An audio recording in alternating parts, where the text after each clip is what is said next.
Romain nous rejoint. Bonjour Romain. Depuis les bureaux de Bourse Direct, ravi de vous retrouver. Est-ce que la séance du jour change la donne pour la suite, Romain? Cette baisse quand même assez marquée des marchés aujourd'hui.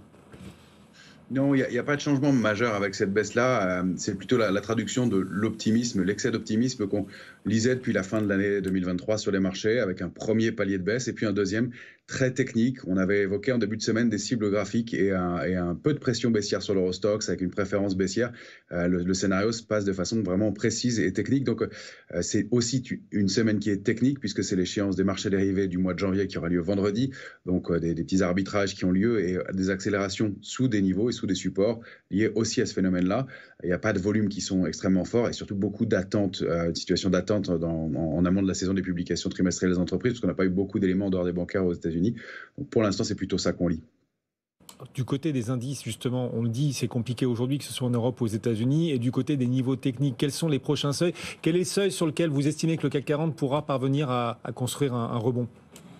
Alors, on va le voir. Ça en est peut-être déjà un, celui-ci. On avait évoqué en début de semaine le trading range 7399 sur le futur CAC 40 janvier, 7512. Sa rupture par le bas, ça donnait comme cible idéale 7286, 7294.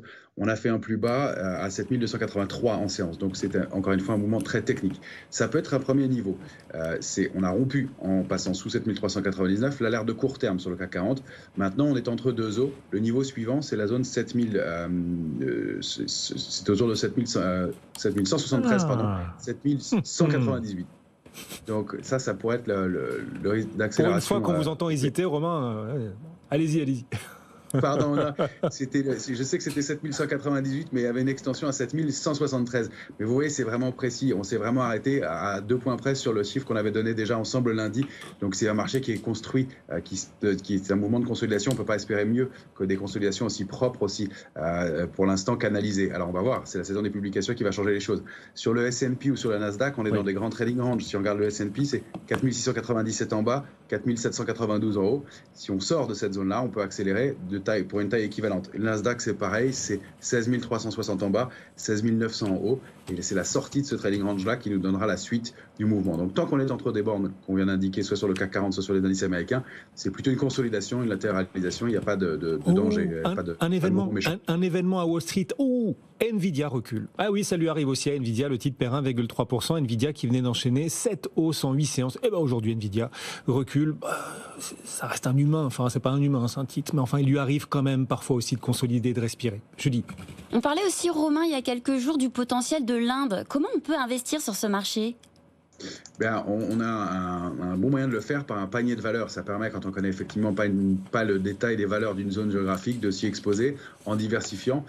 Nous, on va essayer d'entrer en retrait sur un panier de valeurs sur l'Inde dont le code est INR, c'est l'ETF Amundi India, et qui a fait un très beau parcours récemment. Graphiquement, en fait, c'est un tracker qui n'avait pas bougé depuis août 2021 dans un grand trading range 21,12 en bas et puis 25,81 en haut. Il a débordé ce trading range au mois de décembre dernier. Il a déjà formé une belle accélération.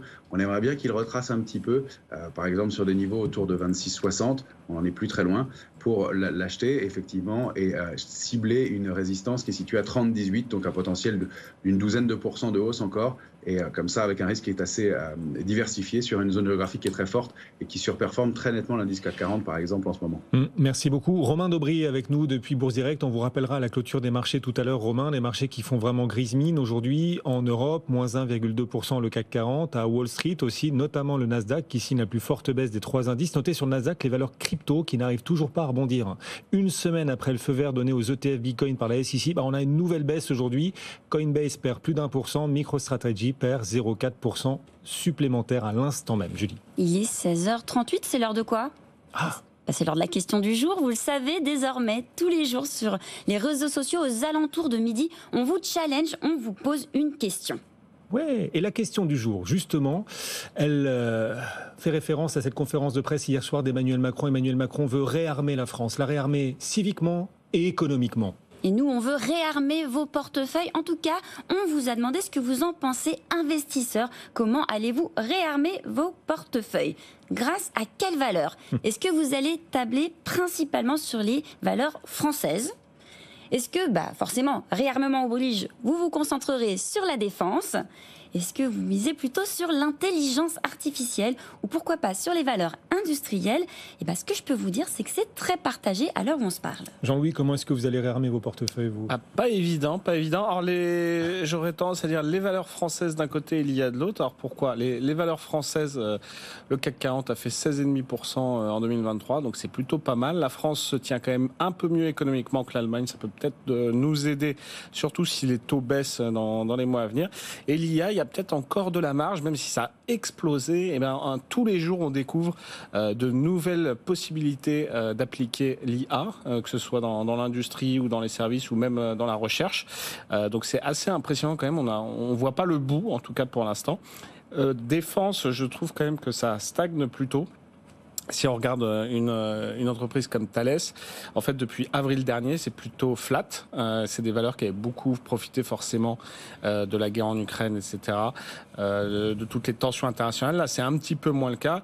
Et l'industrie, c'est un peu compliqué pour certains industriels en ce moment, surtout ceux qui ont pas mal de dettes et qui sont assez vite pénalisés en bourse. Donc voilà, donc plutôt valeurs françaises et IA, mais voilà, mais c'est pas facile, pas facile. Comment réarmer vos portefeuilles boursiers? Comment comptez-vous vous y prendre? C'est la question qu'on vous pose sur nos réseaux sociaux aujourd'hui et vous avez répondu, Julie. Bon, si je vous suis bien, Jean-Louis, il faut s'armer de patience sur la défense et les industriels. Et ben, vous avez raison, puisque sur les réseaux sociaux, vous êtes 38% à d'abord tabler sur l'intelligence artificielle pour réarmer vos portefeuilles. Oh, c'est banal, que c'est banal. Il suffit, Guillaume. 31% à tabler sur les valeurs françaises. Donc, vous voyez, vous êtes raccord avec ceux qui nous suivent sur les réseaux Jean-Louis fait bien le sociaux. coq, je crois. Allez-y, Jean-Louis. Non, je suis assez mauvais. Moi, je fais pas la poule. Vous êtes 20%, Vous assumez vos propos, Julie.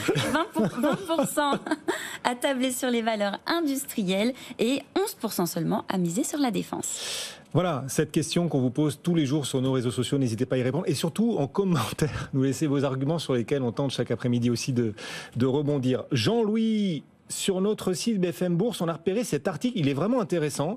On est toujours dans cette bataille entre Américains et Chinois. D'après le Wall Street Journal, Shein pourrait devoir retarder son introduction en bourse, le groupe chinois Shein qui comptait s'introduire à Wall Street.